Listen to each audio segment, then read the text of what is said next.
রাধে রাধে বন্ধুরা, কেমন আছো সবাই? তোমরা আশা করছি সবাই সুস্থ আছো, ভালো আছো। আমিও সুস্থ আছি, ভালো আছি। আজকে অনেক দিন পর একটা মিনি ব্লগ আপনাদের সঙ্গে শেয়ার করছি।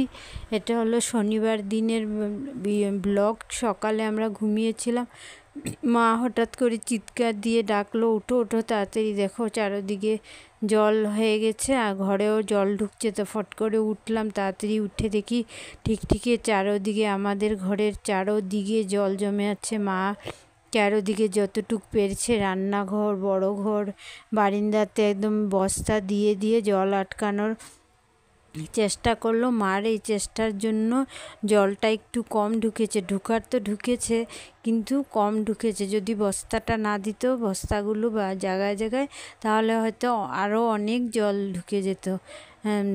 সব রুমে, রান্নাঘরে ঢুকেছে, আমার ছোট রুমটাতে ঢুকেছে, এদিকে বড় ঘরে, আর বারিন্দাতে তো, সামনের বারিন্দাতে তো পুরো জল ছিল।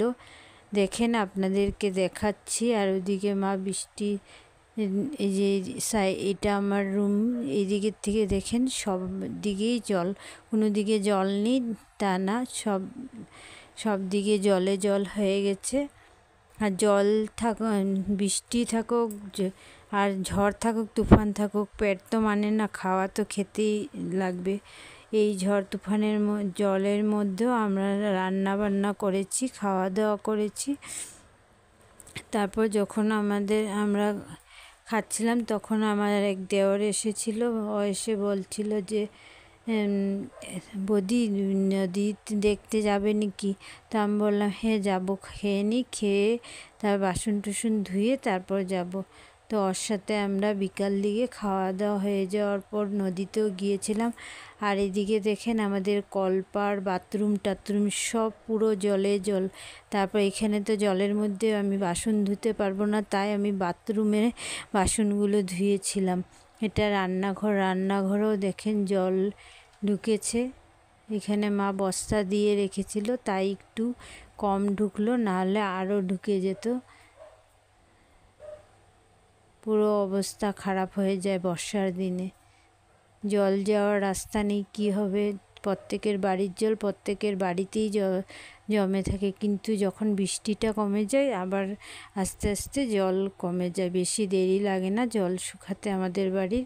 বৃষ্টি কন্টিনিউ হলেই জলটা জমে যায়, আর যদি না কন্টিনিউ হয় তাহলে কিন্তু বাড়ির মধ্যে এত জল হয় না। আমি ঘুমের থেকে উঠে সবার প্রথমে এগুলোই করছিলাম।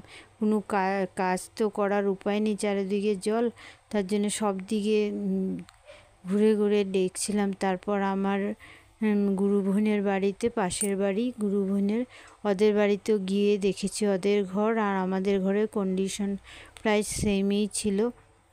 ওদেরও 2-3টা রুমে জল ঢুকে গেছিলো আমাদের মতনই। আর বারিন্দাতে, সামনের বারিন্দাতেও পুরো জল ঢুকেছে। ওদের তো ঘর উঁচু করে নতুন করে বানিয়েছে, তবুও ঢুকেছে। আমাদের তো অনেক পুরনো ঘর, ঘরটা নিচে হয়ে গেছে, তার জন্য আগে ঢুকতো না। আমার বিয়ার পরে পরে ঢুকতো না, এখন 2-3 বছর ধরে দেখছি বর্ষার দিনে ঘরে জল ঢুকে যায়। কি করব, উপায় নেই। সবাই যেভাবে থাকে আমরাও সেভাবেই থাকবো।